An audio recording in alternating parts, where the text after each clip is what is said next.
중동 소식에 따라서 또 지금 가격이 또 급변하고 있어서 일단 어제 뭐 김재희 편집장이 나와서 얘기를 해주시긴 하셨지만 대국민 연설이 어제 오전 10시에 있었잖아요. 네. 그 후에 이제 뭐 여러 이제 트럼프 대통령이 발언을 했는데 그 중에 하나가 이제 앞으로 이제 시장은 종전을 좀 기대하고 있었는데 종전 관련 발언을 하기를 기대하고 있었는데 앞으로 2, 3주 동안 이란을 맹렬히 공격할 것이다.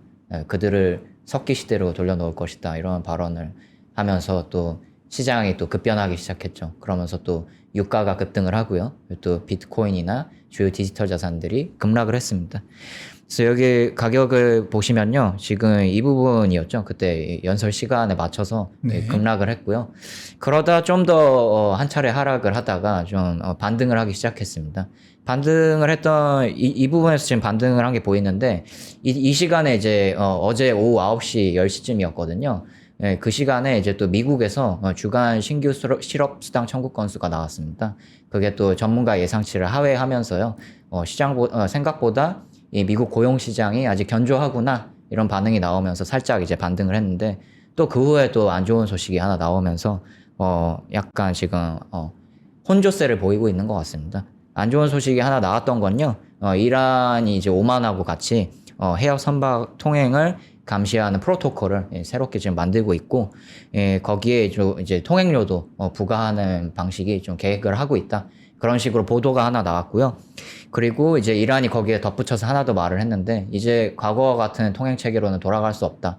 그렇게 얘기를 하면서 또 시장이 위축되는 모습을 보였습니다.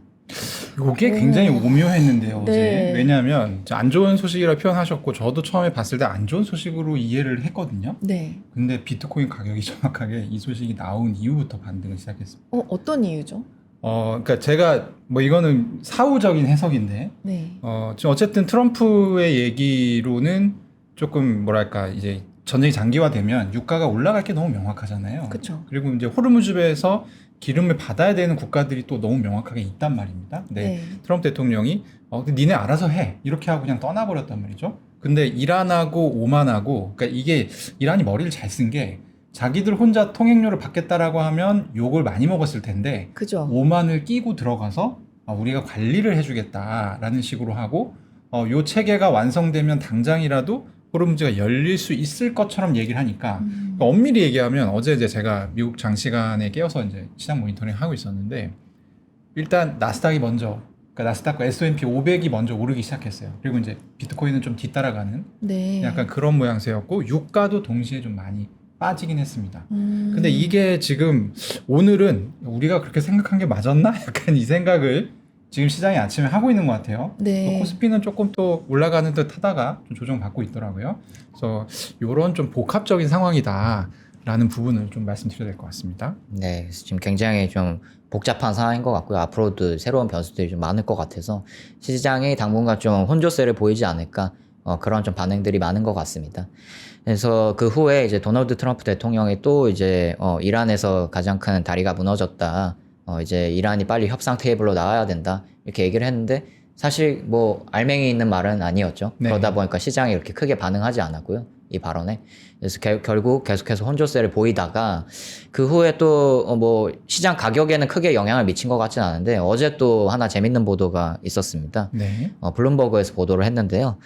이란이 이 호르무즈 해협을 지나는 유조선에 배럴당 1달러 수준의 통행료를 지금 부과할 계획을 세우고 있고 거기에 이제 통행료 부과 수단이 뭐냐라고 봤을 때 중국 위안화 그리고 스테이블 코인을 고려하고 있다. 뭐 이런 보도가 나왔습니다. 네. 네. 중국 위안화요. 맞습니다. 이 중국 위안화 이제 법정화폐를 얘기하는 거고요. 스테이블 코인은 주어가 없긴 한데요. 이게 뭐 네. 달러 기반인지 위안화 기반 스테이블 코인인지 명시가 안 돼 있긴 하지만 어쨌든 스테이블 코인을 고려하고 있다. 뭐 그런 보도가 나왔습니다. 네.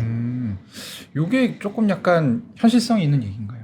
예, 그래서 제가 이 부분에 대해서 전문가분들한테 한번 물어봤는데요. 네. 예, 전문가분들의 일단 공통된 견해는 일단 뭐 실현 가능성도 높아 보이지 않아 보이고 네. 실현이 된다 하더라도 이 거시경제나 이 디지털 자산 시장에 미치는 영향은 이렇게 많이 클 것 같지 않다. 뭐 이런 입장이 좀 많았던 것 같습니다. 전문가 네. 의견들 들어보니. 일단 실현 가능성이 낮은 이유는 뭐냐라고 봤을 때 일단 위안화를 실제로 뭐 이란하고 중국 간에는 뭐 네트워크가 많기 때문에 뭐 위안화로 뭐 결제한다 이런 얘기도 많지만 사실 그거를 중국이 아닌 다른 나라한테 네. 위안화를 받는다고 했을 때 이거 쉽지 않거든요. 왜냐하면 다 지금 한국이나 다른 주요 국가들 보면은 다 달러 기반으로 지금 페트로 달러 체제죠. 그 위안화를 사야 되잖아요. 맞습니다. 그러면 이제 위안화를 사는 사람들이 많아지면 사실 위안화의 환율 가치가 올라가게 될 거고, 그러면 이제 중국 입장에서는 우리는 수출을 해야 되니까 네. 환율을 낮게 유지할수록 유리한데, 이게 갑자기 위안화가 고가치로 올라가면. 올라가 버리게 네. 되면 그 사실 자기들이 본업을 하는데 원래 그 수출을 하는데 또 지장이 생길 수 있으니까 약간 그런 복합적인 이해관계가 있을 것 같긴 합니다.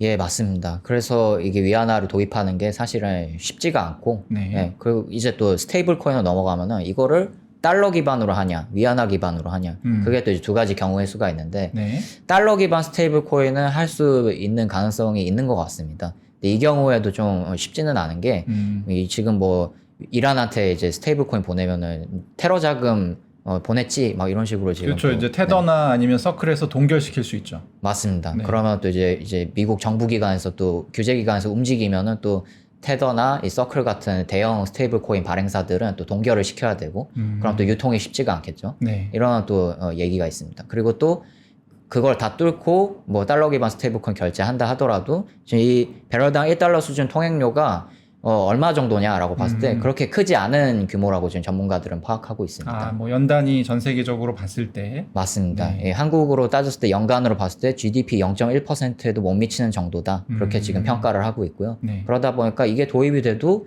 뭐 한국 뭐 디지털 자산이나 뭐 거시 경제에 그렇게 큰 영향이 없을 것이다. 이렇게 지금 보고 있습니다. 그 이제 이슈가 주목을 받았던 이유는 네. 사실 이제 이 페트로 달러가 좀 무너질 수 있고 이게 페트로 위안이 부상하는 이 시발점이 될 수 있다라는 부분 때문에 사실은 주목을 받고 있는 것인데, 지금 편집자님 얘기를 쭉 이제 전문가들 취재를 하셨다고 하는데, 편집자님 얘기를 쭉 들어보니 이게 지금 일단 현실 가능성 일단 떨어지고 된다 하더라도 이게 이제 달러 패권에 어떤 유의미한 지장을 주기는 조금 어려운 상황이라고 봐야 되는 것 같군요. 네, 그렇게 지금 전문가분들이 좀 지배적인 의견을 주신 것 같고요. 네. 이제 다음으로 이제 하나 위안화 기반 스테이블 코인이 이거는 될 거냐 말 거냐라고 봤을 때 지금 뭐 이제 대표님께서 잘 아시겠지만 네. 위안화 기반 스테이블 코인 중국 정부에서 금지한 상태이기 금지한 때문에 상태죠. 네. 그리고 또 홍콩에서 우회하면 되지 않느냐라고 봤을 때 그것도 지금 안 되는 게 홍콩에서 지금 라이선스를 발급해야 되는데 라이선스를 발급한 업체가 한 곳도 없습니다. 네. 그래서 지금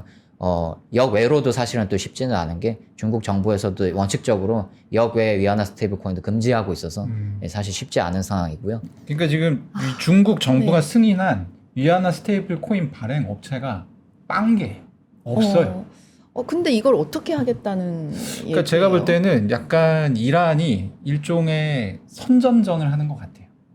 이란 약간, 입장에서는 미국한테 그리고 트럼프 대통령한테 타격을 줄 수 있는 여러 가지 뭐 앱스타인 파일이라든지 뭐 이런 네. 얘기들을 하고 있잖아요, 공개적으로. 근데 이런 것도 그 중에 하나가 아닐까. 그러니까 트럼프가 대통령인데 트럼프가 뭔가 외교와 어떤 이런 대외 관계를 잘못 관리해서 니네 달러 패권이 무너질 수 있어라는 어떤 그런 이제 일종의 블러핑 같은 것을 하는 게 아닌가 하는 생각이 저는 일단 드는데, 네, 네. 예, 어쨌든 실질적으로 결제가 좀 쉽지 않은 상황이긴 합니다. 명확하게. 맞습니다. 예. 근데 그렇게 실질적으로 이렇게 뭐 쓰임을 받는 것이 어려운 상황인데 그렇게 좀 발언을 한다고 해서 과연 미국이 겁을 먹을까? 미국이 움직이진 저는 않을 그렇진 텐데. 않을 것 같아서요. 근데 이제 이거를 저희처럼 네. 뭐 박상희 편집자님이 지금 전문가 인터뷰를 아침에 부랴부랴 하셨는데, 그런 어떤 이 인맥이 없는 분들은 그런가? 그럴 수도 있겠다. 유튜브에 실제로 많아요. 요즘 그런 이제 네. 컨텐츠들이. 네. 그래서, 이럴 때 혹시 네. 한국이 치고 들어갈 수는 없나요? 어떻게?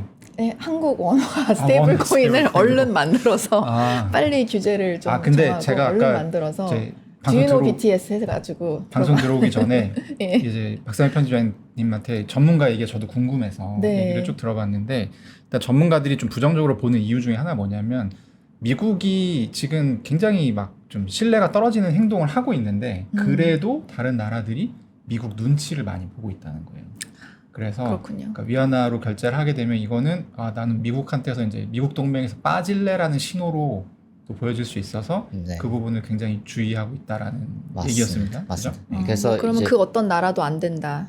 뭐 이런 얘기로 이해를 하면 뭐 될까요? 눈치를 보기 때문에. 전문가들이 얼마나 아느냐에 이제 달려 있는 부분인데 현재로서는 그게 이제 합리적인 아마 예상이다 정도로 얘기할 수 있는 것 같습니다. 예, 일단은 그 통행료 자체가 크진 않다고 전문가분들이 보고 있지만 그럼에도 의미 부여를 중요하게 할 수 있는 건 뭐냐? 이 페트로달러 체계가 깨질 거냐 안 깨질 거냐 그렇죠. 이 시발점이 될 수 있는 뭐 이슈이기도 하기 때문에 그 부분에서는 정치 역학적으로는 좀 중요한 이슈일 수 있다. 네. 그렇게 보기 때문에 당연히 이제 한국 같은 다른 나라들은 이제 미국의 좀 눈치를 어느 정도 볼 수밖에 없는 거고요. 이게 네. 또 이제 실제로 뭐 하고 싶다고 하더라도 위안화가 지금 뭐 비축이 돼 있거나 그런 게 아니기 때문에 현실적으로 어렵다는 거죠. 네. 근데 이제 전문가분들 한 분 중에서 한 분이 좀 네. 재밌는 얘기를 하나 해주셨는데 네. 지금 위안화 기반 스테이블 코인 자체는 안 되는 게 맞거든요. 근데 또 다른 게 하나 있죠. CBDC. CBDC가 있죠. 네, 그래서 디지털 위안화. 그건 지금 중국에서 지금 테스트 실험 실제로 하고 있거든요. 그래서 이게 만약에 이제 디지털 달러나 디지털 화폐를 이제 도입을 한다면 이란이 그러면 이제 디지털 위안화를 도입하는 게 아니냐 뭐 이런 얘기도 있는데 네. 문제는 이제 보도로 나온 것만 봤을 때는 이 중국이 아직까지는 국내용인데. 맞습니다. 네. 그리고 또 이제 예금 토큰이나 뭐 그렇죠. 예금 용도로 이제 쓰이는 거지. 그걸 이제 역외에서 이제 뭐 결제를 한다거나 이런 식으로는 지금 보도가 하나도 나온 게 없기 때문에 브릭스에서 사용한다는 얘기는 가설은 나온 적이 있습니다. 네. 네, 그 경우에는 사실 이제 브릭스에 소속한 나라들이 이란에서 석유를 살 때 이 위안화 CBDC를 사용해서 결제를 할 수 있는 가능성은 있다 정도는 얘기할 수 있을 것 같은데 맞습니다. 예, 딱 요 정도까지가 현재는 저희가 공개적으로 말할 수 있는 수준인 것 같습니다. 그런 것 같습니다. 그래서 좀 정리를 하면은 뭐 흥미로운 뉴스였을 수 있으나 네. 실제로 좀 현실 가능성은 지금으로서는 낮아 보인다. 뭐 그런 얘기였습니다. 네. 근데 마지막으로 한마디 좀 덧붙이자면은 네. 이 모든 낮은 가능성을 뚫고 진짜로 뭐 스테이블 코인이 뭐 결제에 쓰인다. 네. 라고 하면은 아무래도 뭐 국가 대 국가의 이제 인프라가 구축돼야 되는 거잖아요. 스테이블 그렇죠. 코인 인프라가. 지금보다는 훨씬 지급 결제 인프라가 커지는 거죠. 맞습니다. 네. 그래서 스테이블 코인 인프라가 굉장히 고도화될 수 있다. 그렇게 또 보시는 것 같습니다. 네. 굉장히 그렇군요. 고퀄리티. 네. 이거 뭐 아무도 주목 안 했을 것 같은데 그러네요. 저희가 이제 크립토 플러스다 보니까 요 디지털 자산 관련한 부분이 이렇게 운 좋게 걸리면 저희가 좀 깊은 내용을 전달드릴 수 있는 것 같습니다. 감사합니다. 감사합니다. 감사합니다. 네. 요 다음 뉴스는 어떤 게 있죠? 네, 또 코인베이스가 미국 통화감독청 OCC죠. 여기에 연방 신탁인가의 조건부 승인을 획득을 했는데요. 이제 그게 좀 다릅니다. 이제 연방 신탁인가와 연방 은행인가가 좀 다른데요. 아, 벌써 저 워딩에서 급 나누기가 시작되고 있네요. 네, 맞습니다. 네, 우리는 네, 연방 은행인가야. 맞습니다. 네. 네. 이게 제가 실제로 작년에 앵커리지 디지털이라고 연방 은행인가를 받은 유일한 디지털 자산 업체가 있는데 여기 이제 정책 총괄분하고 한번 인터뷰를 했었는데 연방 은행인가를 받아서 좋은 게 뭐냐라고 했을 때 신탁인가에 비해서 훨씬 더 서비스를 할 수 있는 범위가 넓고 은행처럼 디지털 자산을 취급할 수 있는 것이다. 이런 식으로 또 얘기를 했습니다. 혹시 클래리티 법안 거기에 좀 찬성하겠다 해서 좀 콩고모를 받은 게 아닌가. 네, 그런 그래서- 생각도 드는데요. 그래서 이걸 또 이제 시장을 기대하는 투자자분들 입장에서는 이게 타이밍이 절묘하네 또 이런 거죠. 네. 예, 코인베이스 왜 하필 오늘 신탁은행 인가를 받은 거야 하면서 그렇죠. 우리 또 어제 김재희 편집장님 또 얘기해 주셨잖아요. 48시간 안에 클라리티 법안 합의가 맞습니다. 나올 수 있다는 얘기가 이제 코인베이스 CEO가 얘기를 맞아요. 해가지고 네, 이거 뭔가 그래서 청신호 아니야? 음. 이렇게 보는데 또 제가 봤을 때 이 뉴스하고 네. 어제 그 48시간 뉴스하고는 별개의 뉴스인 것 같고요. 아쉽게도. 네. 시기적으로 우연히 겹쳤다. 네네, 그렇게 보고 있습니다. 근데, 어쨌든, 뭐 이제, 코인베이스 입장에서는 신탁은행 인가를 받는 게 더 좋을 수 있는 게, 지금, 앵커리지 디지털처럼 연방은행 인가 받는다고 하더라도, 디지털 자산 업체는 대출 서비스나 이런 거 할 수가 없거든요. 그래서, 신탁은행 인가하고 연방은행 인가하고 사실상 차이가 없는 상태입니다. 그래서 코인베이스 입장에서 단계적으로 신탁은행 인가부터 받고, 네. 연방은행 인가 받는 게 더 좋을 수 있다. 뭐 그렇게 보는 전문가분들도 계십니다. 뭐 크게 이득이 되는 건 없는 거군요. 그러면 네, 현재로서는 현재로서는, 네. 네. 좀 더 이제 규제 명확성을 좀 가져가는 그런 차원에서는 좀 이점이 있는 것 같습니다. 네, 아주 특별한 소식은 아니다. 네, 맞습니다. 그래도 일반 투자자 입장에서는 저런 이제 뭐라죠? 조건부긴 하지만 네. 연방은행 인가를 받았다. 음. 그리고 거기가 유일하다라고 하면은 일단 뭐 믿음이 주가에는 가는 건 있어요, 확실히. 맞아요. 주가에도 호재일 가능성도 있는 것 같고. 네, 맞습니다. 기존 뭐 커스터디 사업 같은 거 지금 코인베이스가 하고 있는데 별도로 그런 걸 봤을 때 이제 이 인가를 취득하면은 절차도 훨씬 더 간소화되고 다음 서비스를 준비하기도 굉장히 쉬워지는 그런 장점이 있습니다. 요 이제 요 부분이 되게 재밌는 부분인데 잠깐 예고를 드리면 좀 이따 2부에 최윤영 팀장님이 오셔가지고 이 코인베이스하고 이제 이 로빈후드하고 그리고 뭐였죠? 하이퍼리퀴드 요 세 가지의 모델, 그러니까 규제 때문에 요 세 가지 모델이 좀 나뉘거든요. 그 부분에 대해서 좀 자세히 설명 주실 거라고 하니까 저희가 또 많은 기대를 부탁드리겠습니다. 그리고 요즘에 이제 사실 코인베이스는 어제 좀 좋은 소식이 있었는데 스테이블 코인 발행 업체들은 요즘에 좀 논란이 있어요. 네. 어떤 논란이 있죠? 그 스테이블 코인 발행 업체 논란을 보면요. 일단 저게 하나가 있는 것 같습니다. 그 서클하고 테더. 네. 여기가 지금 이제 경쟁 관계잖아요. 네. 관련해서 소식이 하나 나왔는데요. 소식의 발단은 사실 전혀 다른 뉴스였습니다. 네. 이 디파이 프로젝트 중에 하나, 그러니까 탈중앙화 거래소죠. 솔라나 기반의 탈중앙화 거래소인데요. 여기 드리프트라는 프로젝트가 있습니다. 여기가 한국 시간으로 어제 새벽쯤에 해킹을 당했습니다. 여기가 약간 작다고 하기 좀 어려운 거래소예요. 그죠? TBL이 한 5.5억 달러 정도? 맞습니다. 그래서- 디파이 프로젝트 중에 굉장히 큰 프로젝트인데, 네. 그래서 TVL의 50% 이상을 탈취를 당해서 지금 추정 피해 규모는 4,100억 원 정도로 집계가 되고 있고요. 이 추정치가 확정이 되면은 올해 디지털 자산 해킹 사건 중에서 최대치입니다. 1등으로. 맞습니다. 이건 어떻게 해결을 해야 돼요? 이렇게까지 50% 이상이 탈취가 된 상황인데요. 그러니까 이 부분에서 사실은 논란이 좀 있는 겁니다. 왜냐하면 이게 보통은 막아주거든요. 그렇죠. 보통은 동결을 시키던지 해가지고 스테이블 막잖아요. 코인 업체들에서 막아주는데 이 대응이 굉장히 늦었습니다. 얼마나 걸렸을까요? 네, 지금 스테이블 코인 업체끼리 좀 대응이 다른데요. 일단 서클 같은 경우에는 지금 저희가 예전에 서클 왜 급락했냐, 하루 만에 왜 20% 급락했냐 이런 얘기 했을 때 그 이유 중에 하나로 거론됐던 게 작 SBT라는 그 온체인 애널리스트가 있는데 온체인 탐정. 맞습니다. 가장 유명한 온체인 탐정이 있는데요. 전 세계에서 가장 유명한 그 분이 이런 분석을 저번에 했었죠. 이 서클이 갑자기 어디 지갑을 10개 이상 동결을 했더라. 보니까 내가 봤을 때는 이거는 문제가 없는 지갑인데 왜 갑자기 동결을 했는지 모르겠다. 근데 이 지갑을 동결당한 기업 중에 한 곳한테 내가 연락을 해보니까 민사소송 사건이 있더라. 그래서 그거 관련해서 동결을 당한 것 같다. 이런 식으로 얘기를 했었습니다. 그러면서 작 SBT가 주장했던 거는 서클이 지금 부당하게 동결을 하고 있다라고 했었거든요. 그때 당시에는. 네. 근데 또 드리프트 해킹 사건 이후에는 또 판이하게 주장이 다릅니다. 네. 뭐라고 하나요? 왜냐하면 이제 이것도 지금 작 SBT X 그를 발췌를 한 건데요.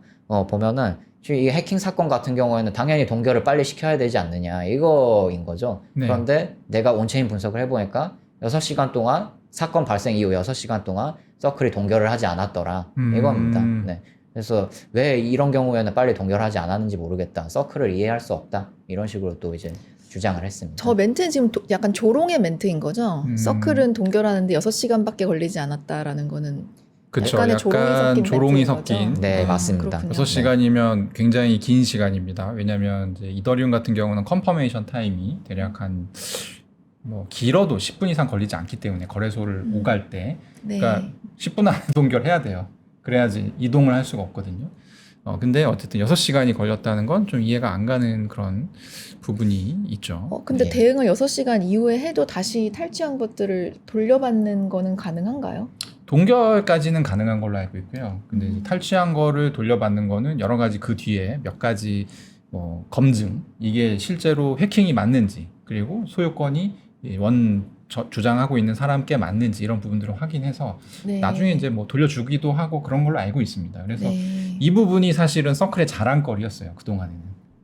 형님들 규제 저희 받을 수 있습니다. 저희 동결 확실하게 하거든요. 요게 이제 자랑거리였는데 이번에 약간 좀 불협화음이 난 그런 측면이 있는 것 같습니다. 근데 이번에 왜 이렇게 오래 걸린 걸까요? 혹시 뭐 전문가들 분 중에서 아는 분들이 있을까요? 네, 그래서 제가 전문가분들한테 이 이슈도 한번 물어봤는데요.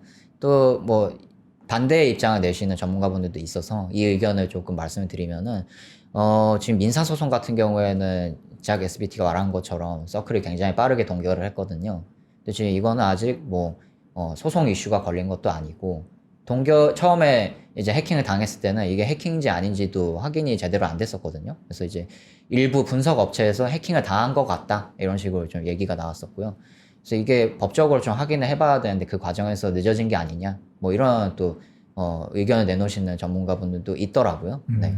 그래서 네 그런 의견도 좀 같이 좀 봐주시면 좋을 것 같습니다. 이게 아주 원칙적으로는 네. 피해자가 신고를 해야지 동결을 해주도록 되어 있어요. 그렇죠. 아무래도 그렇겠죠. 저도 잘 모르지만 네. 추정을 하면 아마 민사소송에 있었던 일방 돈을 받아야 된다라고 주장하고 있는 일방이 서클에 미리 이제 그 내용들을 조치를 했을 거고 마치 우리도 보면은 일단 가처분부터 걸지 않습니까? 네네. 통장에서 돈을 이동시키지 못하도록 그러니까 그런 개념으로 얘기를 하지 않았을까 싶고 아마 이 해킹을 당했을 때 보통은 해킹 당한 프로젝트들이 정신이 없습니다.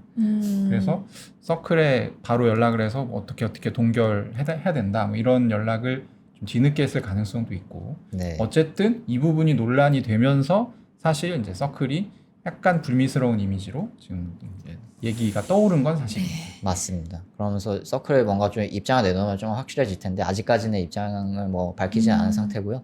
그 사이에 또 테더의 USDT 제로, USDT 제로는 이제 뭐 서로 다른 체인을 연결해주는 뭐 그런 프로젝트인데 네. 아무래도 이 저기 해킹 과정에서 이 해커가 여러 블록체인을 옮겨 다니면서 자산을 탈취했기 때문에 또 이제 이 테더의 USDT 제로가 어떻게 대응을 했냐 보니까 또 이제 본인들이 스스로 밝히기는 90분 이내로 솔라나 오. 네트워크 동결을 했습니다.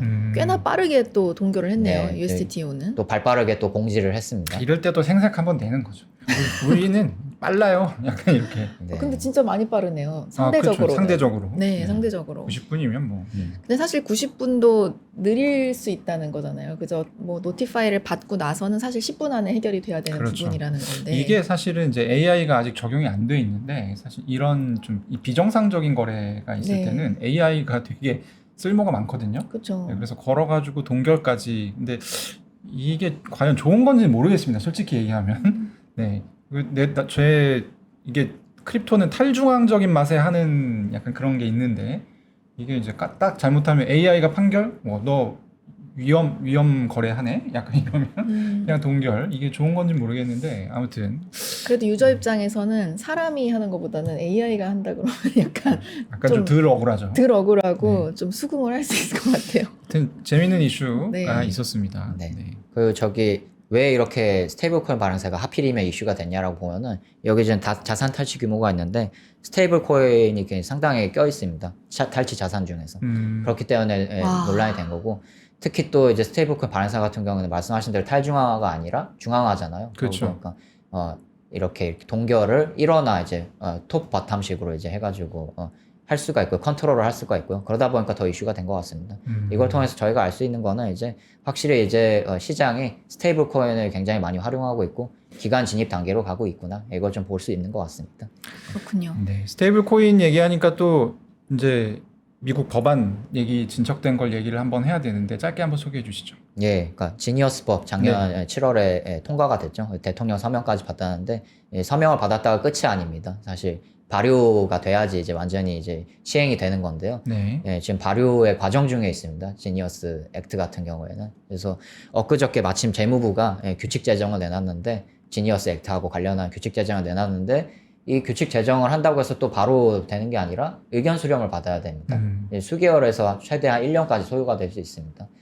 그렇게 따지면 또 굉장히 지금 너무 지금 많은 시간이 좀 필요한 그런 입장인 거죠. 네. 그 봤을 때 우린 또 클래리티 법안을 또 걱정할 수밖에 없는 거죠. 네, 또 지금 한창 뭐 통과가 되느냐 마느냐 하고 있는데 사실 빨리 통과돼야 되는 이유 중에 하나가 통과가 돼도 발효까지는 또 엄청난 또 과정들이 기다리고 있기 때문에 특히 또 클래리티 법안 같은 경우에는 지니어스 법처럼 스테이블 코인만 규율을 하는 게 아니라 전체 디지털 자산 시장을 규율하는 거잖아요. 그러다 보니까 훨씬 더 많은 시행착오들이 기다리고 있을 거다. 예, 그런 취지에서 좀 투자자분들이 클래리티 법안을 좀 빠르게 통과되기를 좀 바라고 있는 것 같습니다. 네. 어제 무디스가 비트코인 담보 채권에 BA2 등급을 부여해서 사실 이제 이거는 그 일반 투자자들 사이에서는 거의 알려지지 않았고 코인 투자 오래 하신 분들 사이에서는 조금 논란이 있었어요. 이게 과연 이 채권 등급이 맞냐? 네. 이런 내용이었습니다. 잠깐 소개해 주시죠. 제가 그래서 어제 좀 반성을 했습니다. 왜 어떤 반성하시죠? 반성이요? 저희 매체도 이제 이 무디스 관련한 소식을 보도를 했는데요. 네. 말씀하신 대로 무디스가 이 비트코인 담보 채권의 신용 평가한 게 등급 평가를 한 게 네. 이제 전통 신용 평가사 중에서는 처음이죠. 네, 첫 사례죠. 그래서 저희 매체도 거기에 큰 의미 부여를 하면서 이제 전통 신용 평가사가 비트코인 담보 채권까지 평가하는 시대가 왔구나 하면서 거기에 대해서 긍정적인 평가를 했습니다. 대체로. 네. 근데 제가 이제 거기에 또 트위터 글까지 하나 올렸어요. 이런 소식이 있다 하면서. 네. 네. 거기에 대해서 댓글을 달아주신 분이 있었는데 또 반대 의견을 누군가가 내셨나 네. 보네요. 네, 이분 굉장히 크립토 관련한 약간 네임드신가요? 네, 오랫동안 올려주신 분이거든요. 도바바도. 네, 그래서 분인데 제 글에 대해서 누가 누굴 평가하냐라고 하면서 이 전통 신용 평가사의 역사를 모르냐 하면서 2008년 금융위기를 봐라 하면서 또 이제 비판을 해주셨습니다. 그래서 제가 거기에 대해서 그런 부분이 있는 거를 제가 잠시 잊고 있었습니다 하면서 탈중앙화적인 정신이 강하다고 또 대표님이 말씀해 주셨는데 그런 측면에서는 또 이렇게 볼 여지도 충분히 있는 것 같다. 네. 근데 BA2면 근데 굉장히 낮은 등급 아닌가요? 뭐 AAA가 있고 BAA 있고 그다음 BA가 맞습니다. 있는 건데 그 안에 이제 BA2인 거잖아요. 네, 기본적으로 투기 자산에 분류하는 등급이라고 하고요. 네. BA2 같은 경우에는. 근데 이제 정확히 따지면은 안전자산을 선호하는 사람들한테는 비추천하는 등급이고 내가 엄청나게 공격적인 성향이다 그러면은 소액 투자를 할 수 있는 뭐 그 정도의 등급이라고 합니다. 네. 이거 포트폴리오에 넣으려고 하면 경고 뜨고 약간 이런 그러니까요. 등급이 좀 낮은 편이긴 한데 네. 알겠습니다. 네. 근데 뭐 저는 그런 생각도 듭니다. 사실 이제 중요한 거는 전통 금융 평가사가 처음으로 평가를 했다는 게 중요하고 상징성. 네, 그리고 나중에 이게 이제 올라갈 수 있겠죠. 평가가 이제 좀 상향될 수도 있을 것 같고 그리고 이제 일단은 무디스 말고 다른 신용 평가사들도 비트코인에 대한 평가를 이제 하는 게 우선이겠습니다만 맞습니다. 네, 그래서 어쨌든 그냥 뭐 변화하는 흐름에 있지 않나 그렇게 생각합니다. 맞습니다. 그래서 기관 진입 측면에서는 확실히 저는 긍정적인 신호라고 보는데 또 근데 이제 디지털 자산 투자를 뭐 10년 이상 하거나 뭐 이런 분들 같은 경우는 사실 우리 초기에 디지털 자산 시장이 2008년 금융위기에 대한 문제의식 때문에 비트코인도 나왔고 디지털 자산 시장이 형성된 거잖아요. 그러다 보니까 여기 보이는 이 사진처럼 이 영화 빅쇼트 장면이죠. 이제 신용평가사. 분명히 지금 부실한 채권, 모기지 채권인데 왜 이렇게 짤이 안 떴습니다. 네. 왜 이렇게 등급을 높게 잡았냐 맞아요. 또. 네. 진짜 재밌게 본 영화인데 맞습니다. 이게 현실이라는 게 너무 무서웠던 영화죠. 네. 이런 문제의식 때문에 또 탄생한 게 어떻게 보면 디지털 자산 시장이잖아요. 저때 영화적인 약간 요소지만 월가에서 이제 대형 이 신용평가사를 끼인 기관들이 숏 포지션을 사 모으기 시작합니다. 그 다음에 등급을 낮춰요. 그 다음에. 네. 그래서 더 이제 의심하는 되게 시선이. 저 영화 그래서 대박이 났거든요. 네. 야 이게 세상에 이런 일이 있냐 뭐 약간 그러게요. 이런. 네, 오늘 뭐 여러 가지 다채로운 얘기가 많았던 것 같습니다. 박상희 편집님 오늘 감사합니다. 네, 감사합니다. 감사합니다.